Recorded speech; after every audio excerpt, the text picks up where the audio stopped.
Continuamos y yo les adelantaba antes de la pausa que Catherine Luna trae un tema hoy que a mí me parece muy interesante. Es de hecho una de las colaboraciones que hace uno de los articulistas en Acento y él plantea, voy a decir su nombre porque, ¿verdad? Valga la coña. Jesús Geraldo Martínez plantea el por qué los dominicanos no tienen dinero ni para comer ni para ahorrar, porque ahorrar no puede todo el mundo. Ahora, que no tengamos dinero para comer, necesitamos saber. Así que adelante, Catherine Luna, con esa información.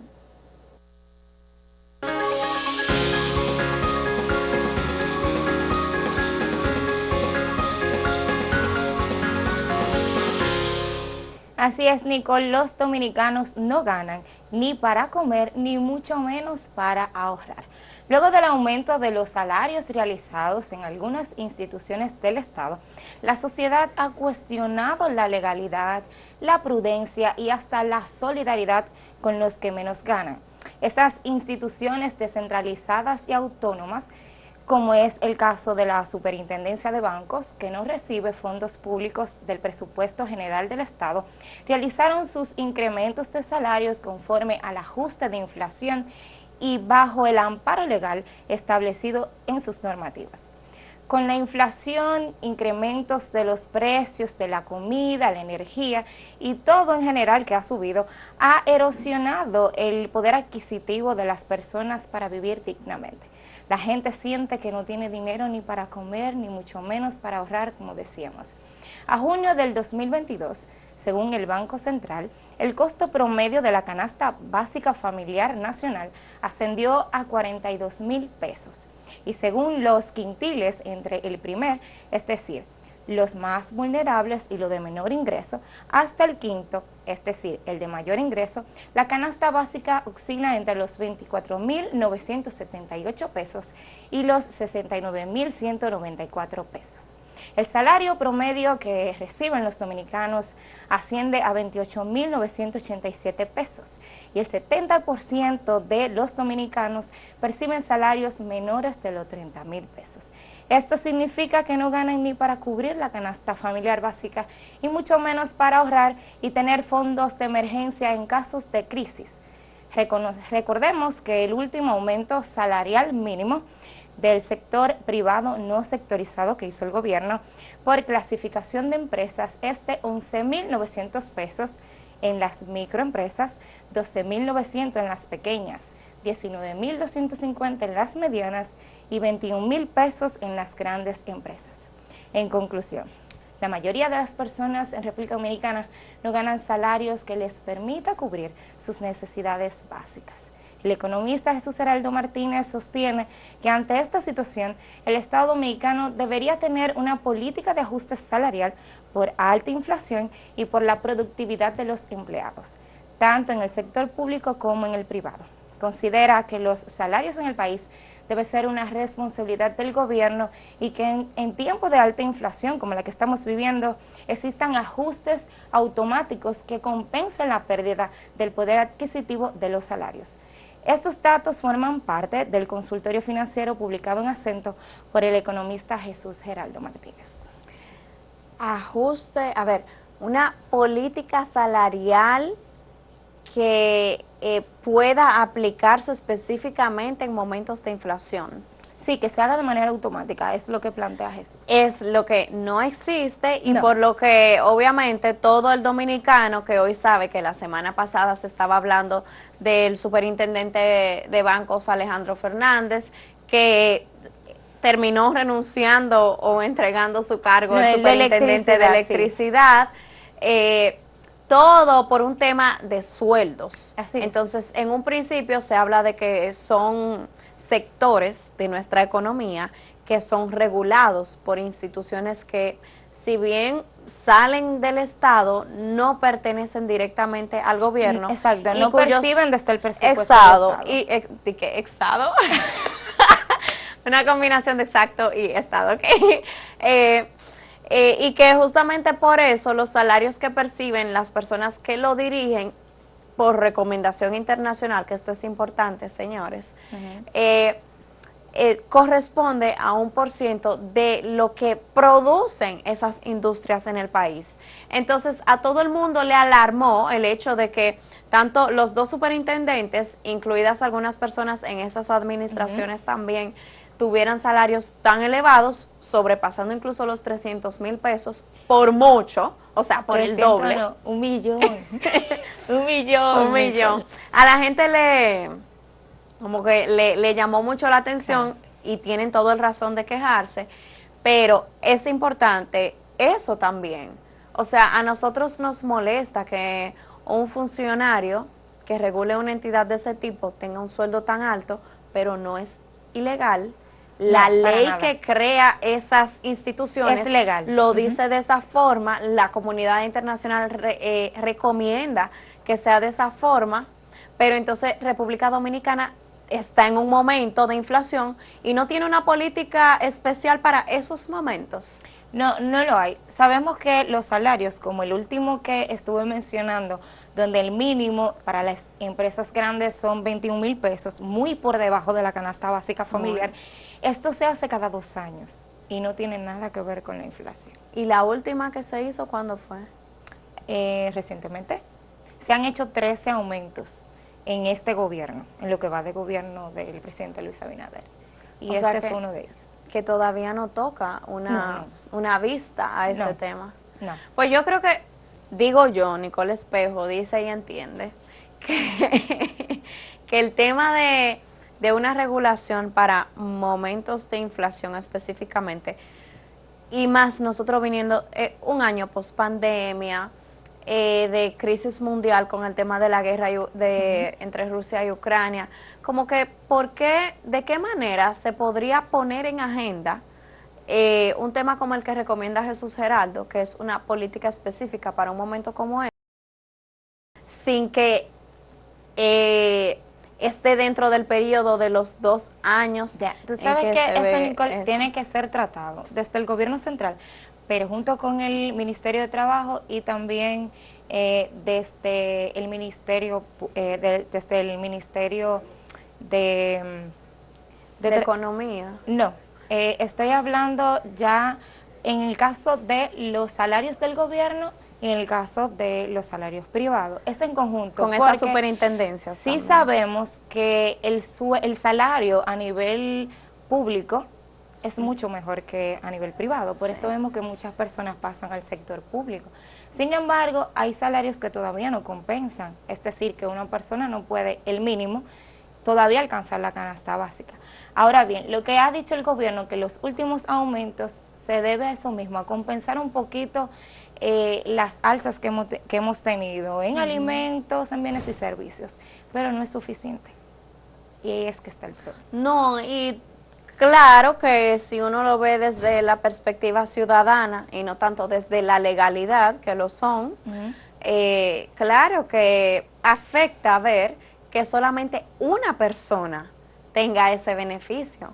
Por encima del salario del presidente de la República. Si los demás tuvieran también esa brecha, esa oportunidad de mejora salarial, bueno, pues tal vez no estaría quejándose tanto el dominicano de calle, pero ver que es una sola persona o pocas, ¿verdad? Vamos a decir contadas con los dedos de nuestras manos, sí genera disconformidad. Sí, y tienen su razón, no le podemos decir que no.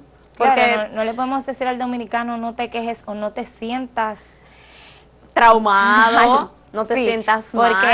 Porque sabemos que hay personas que ganan menos de 15,000 pesos todavía en el país. Y si decimos que la canasta básica supera los 40, la nacional, entonces es por mucho lo que le puede faltar a un dominicano con familia, hijos, demás, entonces poder por lo menos subsistir.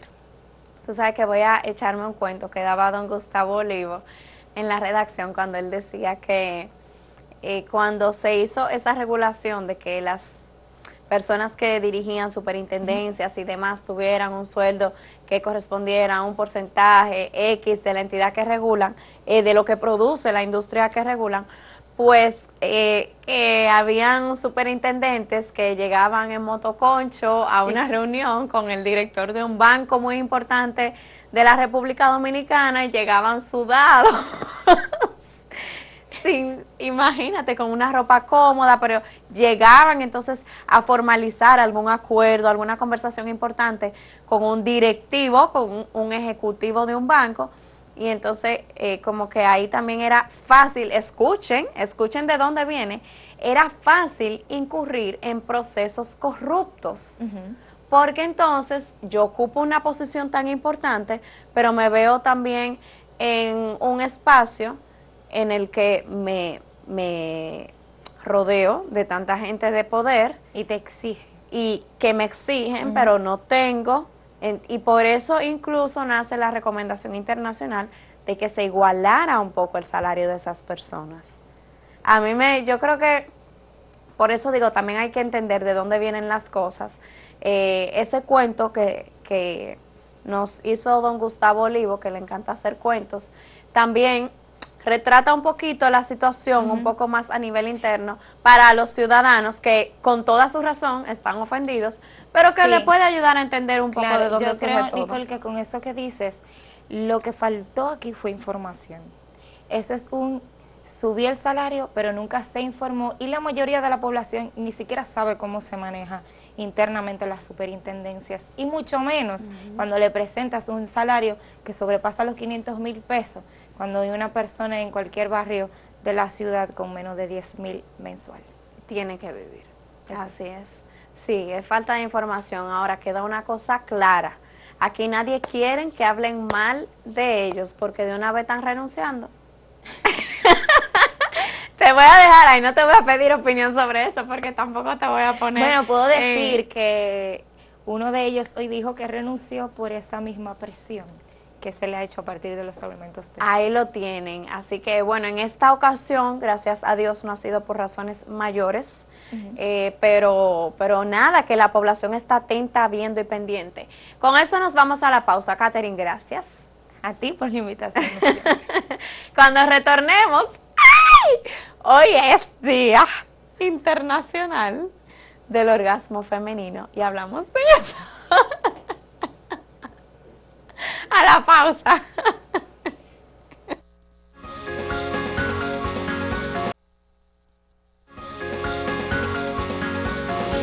Señores, estamos de regreso con ATV Más y a mí me van a hacer morirme de la risa hoy, como si esto fuera un tema de juego. Yo no sé por qué hay gente tan chivirica aquí.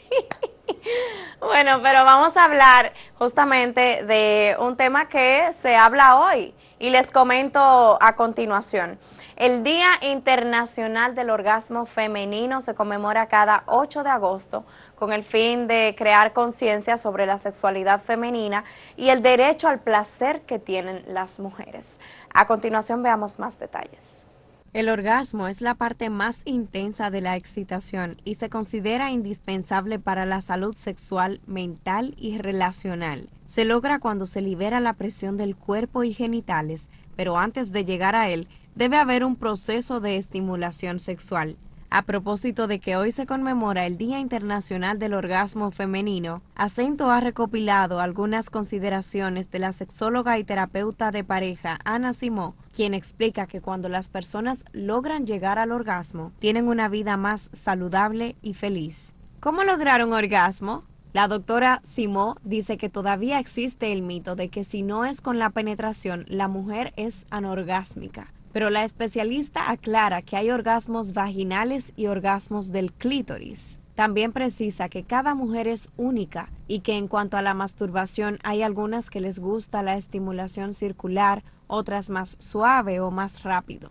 Mientras que un artículo de la organización Planned Parenthood también explica que las personas pueden llegar a tener orgasmos estimulando sus pezones o incluso solamente teniendo pensamientos sexuales. De igual manera, dice que hay cosas que pueden afectar la capacidad de tener orgasmos, como las hormonas, emociones, experiencias, creencias, estilo de vida, relaciones, la salud física o mental, tomar ciertos medicamentos y consumir alcohol o drogas. La organización aconseja no presionarse ni presionar a la pareja, ya que no todos pueden llegar al orgasmo durante el sexo o cuando están con otras personas.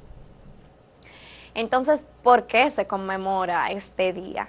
En 2006, José Arimatea Dantas Lacerda, un concejal de Esperantina en Brasil, en Brasil deben estar bastante orgullosos de estar celebrando este día, impulsó una ley para defender el placer sexual en las mujeres, por estudiarlo y abordarlo como una cuestión de salud pública.